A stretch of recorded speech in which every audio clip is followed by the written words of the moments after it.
جس پر اس کا ایمان ہوتا ہے یا وہ اس سے متاثر ہوتا ہے۔ یورپ میں جب عیسائیت نے اپنے مذہب سے بغاوت کی تو انہوں نے مذہب کے بغیر زندگی گزارنے کا فیصلہ کر لیا۔ انہوں نے اپنی زندگی کے ہر شعبے سے خدا اور مذہب کو نکال دیا۔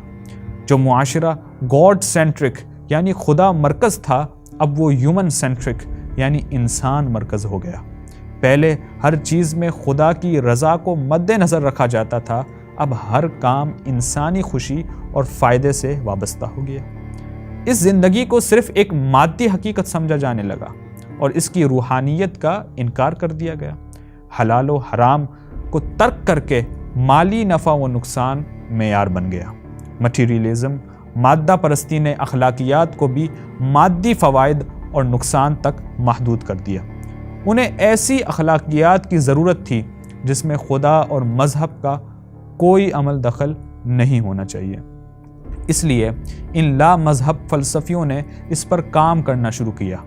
1769 میں پیدا ہونے والے جیرمی بینتھم نے بھی ایک اخلاقی فلسفہ پیش کیا، جسے آج کے لبرل معاشروں میں اخلاقی اصولوں میں شامل کیا گیا ہے۔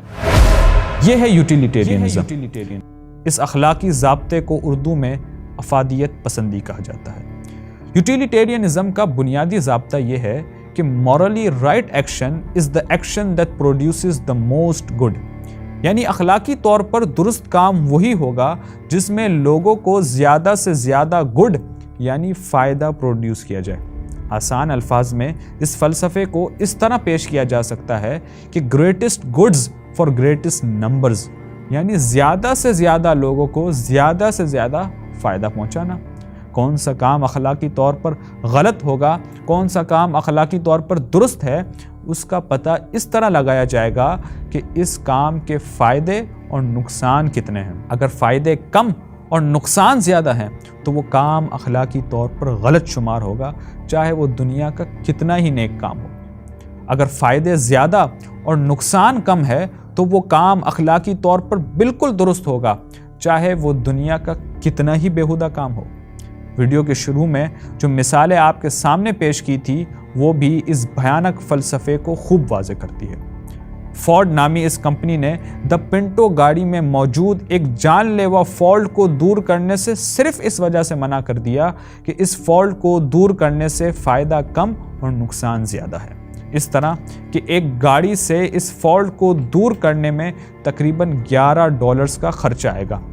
یہ 1972 کی بات ہے، اس وقت $11 کی اہمیت تھی، اور اگر گاڑیاں 12.5 ملین ہو تو $137.5 ملین کا خرچہ آئے گا۔ اس کے مد مقابل اگر فالٹ کو دور نہ کیا جائے تو اس فالٹ کی وجہ سے جتنے بھی لوگوں کو نقصان پہنچے گا اس نقصان کا خرچہ کم آئے گا۔ اس طرح کہ ایک انسانی جان کی قیمت اگر $2 لاکھ لگائی جائے تو 180 جان کی قیمت $36 ملین ہوگی۔ اسی طرح اگر ایک زخمی ہونے والے انسان کی قیمت $67,000 لگائی جائے تو 180 زخمی ہونے والے لوگوں کی قیمت $12 ملین ہوگی، اور جو گاڑیوں کو نقصان پہنچے گا اس کی بھی قیمت ملا لی جائے تو زیادہ سے زیادہ خرچہ $50 ملین کا ہوگا، جو کہ اس خرچے سے بہت زیادہ کم ہوگا جو خرچہ دا پنٹو گاڑیوں میں موجود فالٹ کو دور کرنے کی وجہ سے ہوگا۔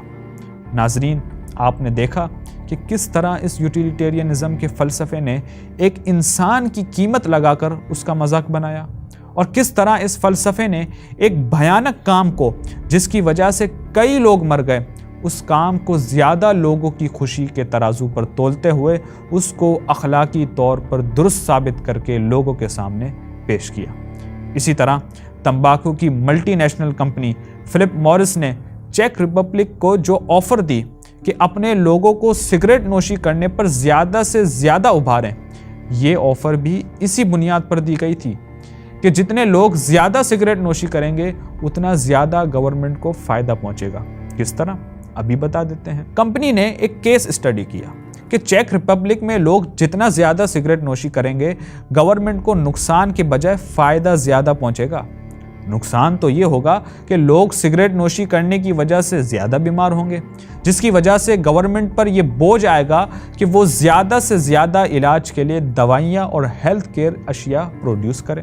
لیکن اس کے مد مقابل گورنمنٹ کو فائدہ زیادہ پہنچے گا، اور وہ اس طرح کہ جب لوگ زیادہ سگریٹ نوشی کرنے کی وجہ سے زیادہ بیمار ہوں گے تو اس کی وجہ سے لوگ اپنی فطری عمر سے پہلے مر جائیں گے، جس کی وجہ سے گورنمنٹ کو کم عرصے تک لوگوں کو پینشنز دینی پڑے گی، جس کی وجہ سے پینشنز کے اخراجات کی بچت ہوگی۔ اسی طرح لوگ جب جلدی مریں گے تو ان کے گھریلو اخراجات سے بھی بچت ہوگی، لوگ جب جلدی مریں گے تو ان کے علاج کے لیے اخراجات میں سے بھی بچت ہوگی۔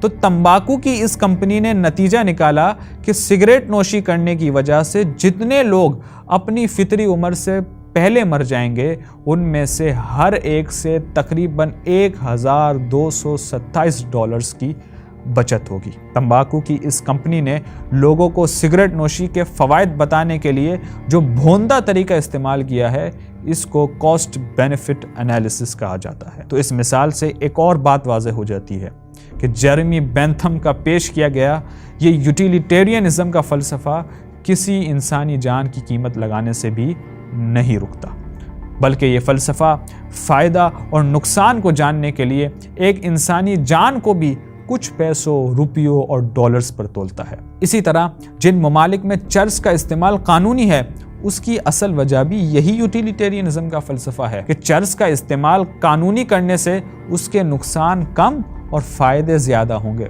نقصان تو یہ ہوگا کہ چرس پینے کی وجہ سے لوگوں میں بیماریاں زیادہ بڑھیں گی، لیکن اس کے مد مقابل اس کا فائدہ زیادہ ہوگا کہ لوگ جتنا زیادہ چرس پئیں گے ٹیکس اتنا زیادہ جنریٹ ہوگا، جس کی وجہ سے گورنمنٹ کو زیادہ فائدہ پہنچے گا۔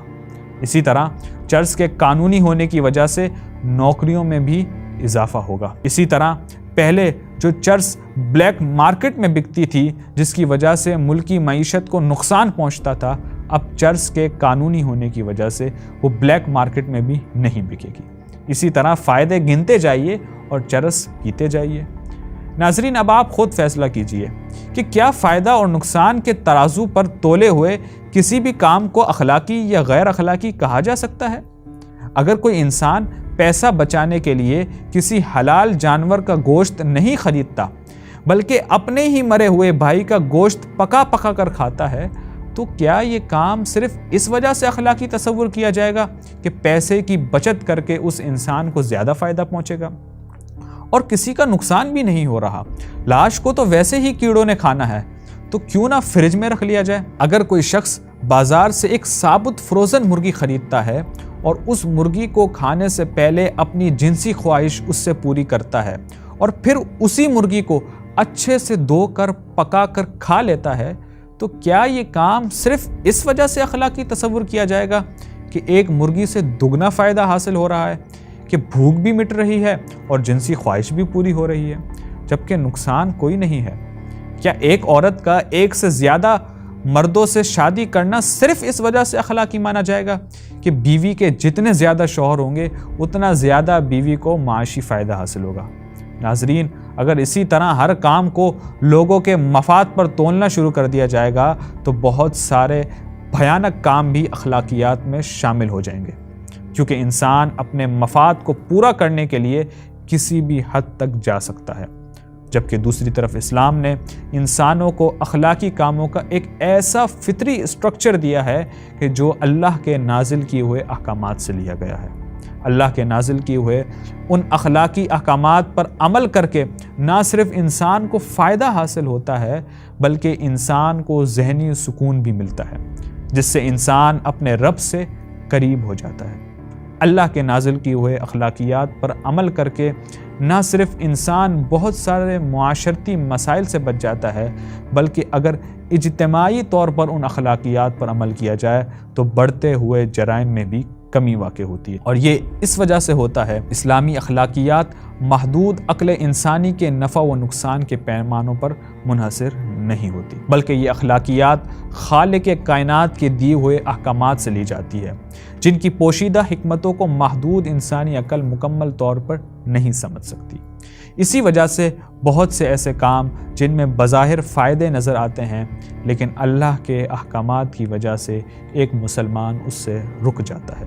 اسلام نے ہمیں بتایا کہ کسی بھی برے یا اچھے عمل کو اس سے حاصل ہونے والے فائدے اور نقصان پر نہیں پرکھا جاتا بلکہ اللہ تعالیٰ کے احکامات کی طرف رجوع کیا جائے گا اور دیکھا جائے گا کہ اللہ تعالیٰ نے کون سے کام کرنے کا حکم دیا ہے اور کون سے کام کرنے سے منع فرمایا ہے۔ اگر کسی کام کرنے سے اللہ نے روکا ہے تو رک جانا ہے، اگرچہ ظاہری طور پر اس سے کتنے ہی فائدے حاصل ہو رہے ہوں۔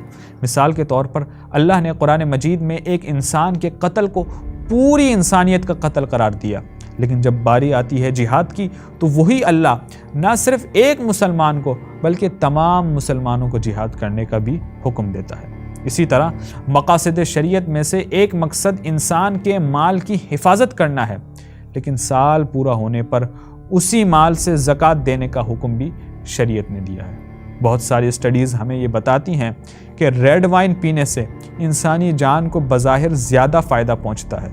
بعض تو یہ کہتے ہیں کہ خاص طور پر دل کی بیماریوں کے لیے تو یہ ریڈ وائن بہت مفید ہے، اور جوئے میں بھی دوسرے کا مال ہاتھ آ جاتا ہے جو کہ بظاہر فائدہ ہی ہے، لیکن ہم مسلمان اس شراب اور جوئے سے صرف اس وجہ سے رک جاتے ہیں کہ اللہ تعالیٰ نے اس کو حرام قرار دیا ہے۔